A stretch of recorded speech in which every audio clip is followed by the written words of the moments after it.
आं बेखौनो फोरमायनो सानदों दि थारमाने जोंनि नैबे नब्लांखौ बेखेवनाय हाबाफारिखौ दिनै मावफुंनायनि उननिफ्रायनो जों साफ्रोमबो गासै गावबा गाव साब कमिटिनि बिबानगिरि आरो लोगोसे जोंनि आरसिनि बिबानगिरि गासैबो साखा फारा मावनानै जोङो जोंनि नैबे 21थि जिथुनिखि एनुवेल कनफारेन्स बे एनुवेल कनफारेन्सखौ जोङो गाजा गोमजायै जाहाथे खुंफुंलांनो हायो आं बेखौनो थारमाने रायजो राजा गासैनिसिमबो थारमाने अनसायनाय मोनगोन साननानै मिजिं लानानै बेखिनिखौनो फोरमायनो सानदों आरो दा जोंनि नैबे डिसेम्बर दाननि 1-2 खालाराव जानो लागामोन दा बे खालाराव जानो लागायाव जोंहा गोबां उसुबिदा सफैदों मानो होनोब्ला जा सेन्ट्रेल एबसुनि जिथुनिखि दिल्लीनि प्रग्राम बे दिल्लीनि प्रग्रामाव जोंनि दख'रानि गासै बिबानगिरि मावथि बिथांमोनानो थारमाने बावहाय बाहागो लाहैनाय जागोन आरो बावहायनिफ्राय गिदिंना फैनायाव जोबोद गोबाव जागोन आरो लोगोसेयैनो जोंनि जाय थारमाने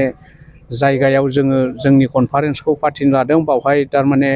अखा हानानै एसे जायगाया रानस्लाबाखै दा बिनि थाखायनो जोङो फावसायनो लागा जादों आरो बेराफारसेथिं जोंनि नैबे कनफारेन्सखौ ग्रोम ग्रोमै गाजा गोमजायै रायजो राजानि अनसायनायखौ मोनगोन होननानै थारमाने जोंहा थारमाने गासैबो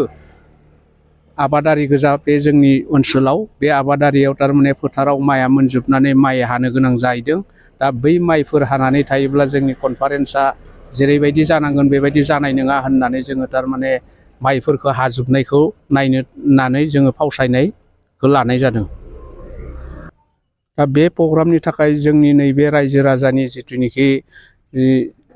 आबाद मावनानै जिथुनिखि जिउ खुंनाय आरो लोगोसे जोंनि नैबे दख'रानि सिङाव थानाय गासै मावथि बिथांमोना गासैबो थारमाने साखा फारा मावनानै जोंफोरनि जिथुनिखि खामानि बे खामानिखौ मावफुंसारनायाव ग्रोम ग्रोम बाहागो लानानै थारमाने बिथांमोना खौसेथि दं बेखौ थारमाने फोरमायनो साननानै जोङो थारमाने नैबे कनफारेन्सनि खामानिखौ मावफुंलांनो सानदों।